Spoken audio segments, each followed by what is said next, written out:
नमस्कार. नेहमीची तीच ती डाळ आमटी खाऊन कंटाळा आला असेल तर एकदा अशा पद्धतीने फोडणीचं वरण बनवून बघा. अतिशय चविष्ट असं हे फोडणीचं वरण तयार होतं. हे फोडणीचं वरण एक असेल तर दुसरं तुम्ही काही नाही बनवलं तरी 2 घास नक्कीच जास्त जेवाल असं हे फोडणीचं वरण तयार होतं. नक्कीच एकदा अशा पद्धतीने हे वरण बनवून बघा. 1 वाटी तुरीची डाळ आपण 2 ते 3 पाण्याने धुवून झाल्यानंतर 10 ते 15 मिनिटं आपण भिजवून घेतलेली आहे. भिजवून झाल्यानंतर आपण आता इथे 1 छोटा कांदा, हळद आणि कढीपत्त्याची पानं घेतलेली आहे. छोटा चमचा आपण इथे तेलाचा वापर करणार आहोत. 2 चिमूटभर आपण इथे हिंगाचा वापर करणार आहोत. 1 टोमॅटो बारीक चिरलेला. कुकरला झाकण लावून 2 ते 3 शिट्यांमध्ये आपण डाळ व्यवस्थित अशी शिजवून घेणार आहोत. ची फ्लेम मीडियम ठेवायची आहे आणि डाळ शिजवून घेणार आहोत. मध्ये आपण कमी तिखटवाली 2 मिरच्या, 2 ते 3 लसूण पाकळ्या आणि अर्धा चमचा आपण जिऱ्याचा वापर करणार आहोत. तर इथे पाण्याचा वापर न करता मिक्सर चालू बंद करून हे वाटण आपण असंच वाटून घेणार आहोत. तर इथे मिरची, लसूण आणि जिऱ्याचं वाटण तयार करून झालेलं आहे. डाळ कितपत शिजलेली आहे ती पाहूया. तर इथे डाळ गरम असतानाच घाटून घ्यायची म्हणजे पटकन अशी एकजीव अशी तयार होते. तर इथे डाळ आपण गरम असतानाच घाटून घ्यायची. डाळ घाटून झाल्यानंतर आपण गरम पाण्याचा वापर करणार आहोत. वरण तुम्हाला घट्ट किंवा पातळ हवं आहे त्याप्रमाणे तुम्ही पाण्याचा अंदाज ठेवायचा आहे. तर कधी पण डाळ शिजल्यानंतर गरम पाण्याचाच वापर करा म्हणजे डाळ वेगळी होत नाही आणि त्यातील पाणी वेगळं होत नाही. तर असं न होता आपण गरम पाण्याचा वापर करायचा म्हणजे डाळ छान एकसारखी अशी तयार होते. तर इथे आता डाळ घाटून झालेली आहे. साधारण हे वरण आपण थोडं घट्ट बनवणार आहोत. तुम्हाला कितपत घट्ट किंवा पातळ हवे त्याप्रमाणे तुम्ही पाण्याचा अंदाज ठेवायचा आहे.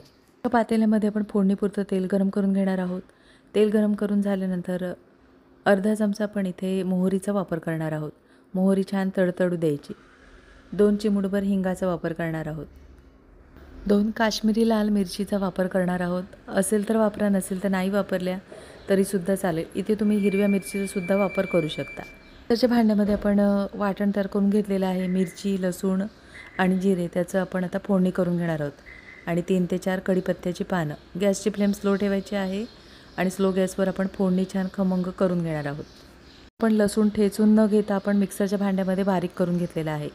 तर इथे आता फोडणी छान तयार करून झाल्यानंतर आपण डाळ फोडणीला देणार आहोत. नेहमी आपण लसूण फोडणीला देतो तर ह्यावेळेला आपण फक्त मिक्सरच्या भांड्यामध्ये बारीक करून घेतलेलं आहे. एकदा अशा पद्धतीने अशा फोडणीचं हे वरण बनवून बघा.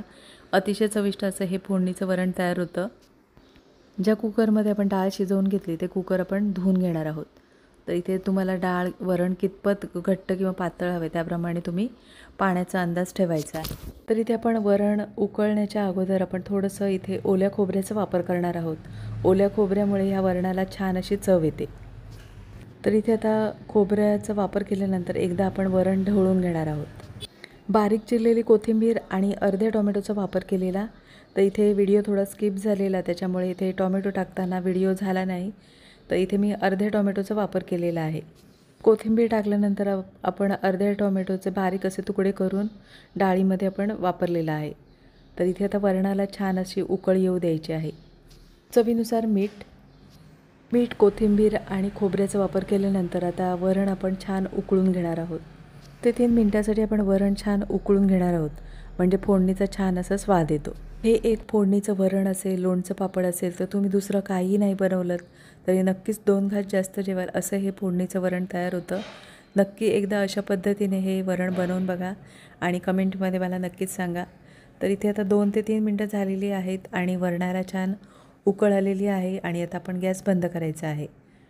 तर इथे आवडत असल्यास वरून तुम्ही कोथिंबीरीचा वापर करू शकता. तर इथे आता गॅस बंद करायचा आहे आणि छान आपलं हे खमंग असं फोडणीचं वरण तयार झालेलं आहे. नक्की रेसिपी बनवून बघा आणि कमेंटमध्ये मला नक्की सांगा. आजची रेसिपी आवडली असेल आणि चॅनलवर नवीन असला तर चॅनलला सबस्क्राईब करा आणि व्हिडिओ आवडला असेल तर लाईक शेअर करा. पुन्हा भेटू अशाच नवीन रेसिपीमध्ये.